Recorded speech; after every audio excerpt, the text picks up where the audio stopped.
I remember the first time I told my family about my dream, about what I truly wanted to do. I was fresh out of university, full of wild ideas and a hunger to change the world. I told them I wanted to be an urban forensics architect, to decode the hidden social patterns in cities through physical space, to turn neglect and decay into thriving ecosystems. They looked at me like I just announced I was planning to fly to Mars in a homemade rocket.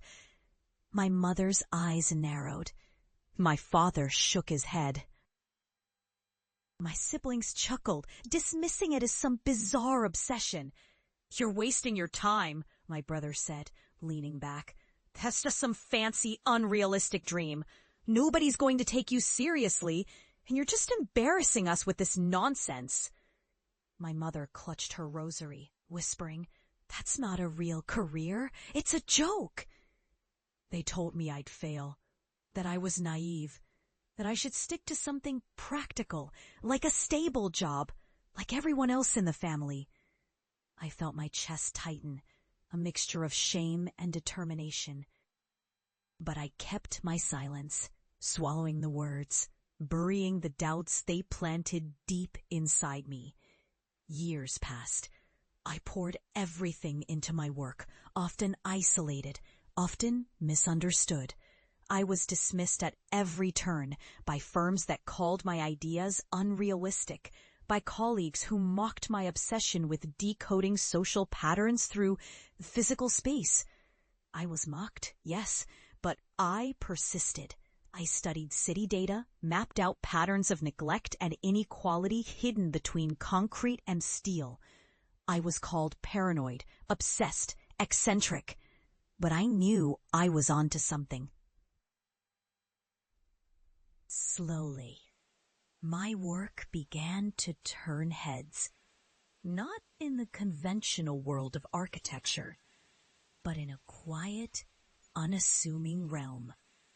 Urban forensics, uncovering systemic urban crimes, exposing how neglect and corruption shaped our cities. I started collaborating with city officials, environmental activists, and social workers. We transformed abandoned lots into urban forests, turned derelict neighborhoods into vibrant community spaces. My designs weren't just plans. They were blueprints for renewal, healing wounds that cities had long ignored. And then, after years of relentless pursuit, I hit a breakthrough, a project that reshaped a forgotten sector of the city, a barren wasteland that had long been dismissed as hopeless. I used my forensic analysis to identify the social wounds beneath the surface, the neglected communities, the systemic failures. I worked with local groups to turn that land into a sprawling urban ecosystem, green spaces, community gardens, safe havens for wildlife and people alike.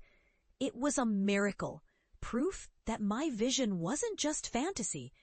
It was the future, and they had long since dismissed me as a lost cause. Until the day I returned. I arrived home under the guise of a simple visit, but I had something much bigger in mind. I wanted to show them. I wanted to show them what their ridicule had almost silenced, what perseverance and faith in my vision had built. I wanted them to see that their doubts had been misplaced, that I had become what they called impossible. The day of the reveal was quiet, but charged. I gathered my family at the edge of what used to be a barren patch of land, just a stretch of cracked earth, weeds, and broken dreams. Now it was alive, a lush, thriving ecosystem pulsating with life, trees, flowers, buzzing insects, children playing freely in the open spaces I had designed. I watched their faces as they saw it for the first time.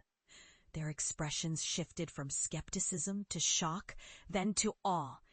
My sister's mouth parted open as she saw a butterfly land on her hand. My father's eyes widened, a flicker of pride breaking through the years of doubt. My mother's hand trembled as she looked around at the vibrant greenery, at the community members thriving where once despair had ruled. Then I stepped forward, voice steady, heart pounding with a mixture of relief and resolve. This is what your doubts almost stole from me.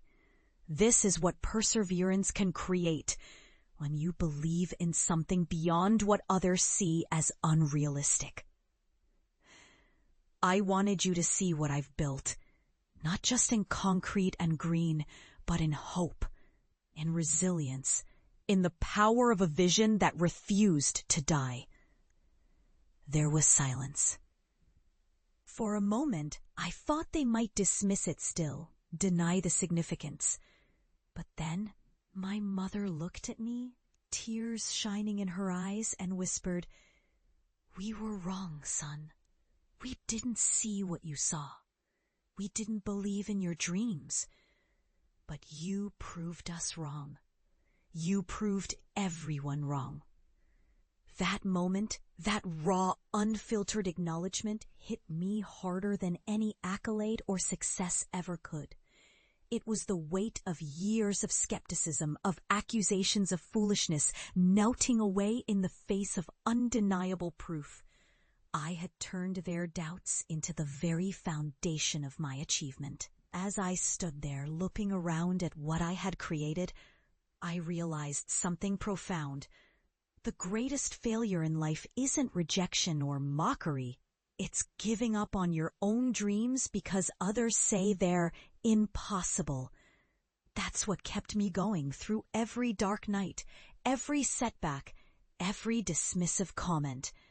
And I learned that sometimes the most powerful act of defiance is simply to keep believing, keep building, keep pushing forward, even when the world says you're wasting your time. Because in the end, the true victory isn't just the ecosystem I restored.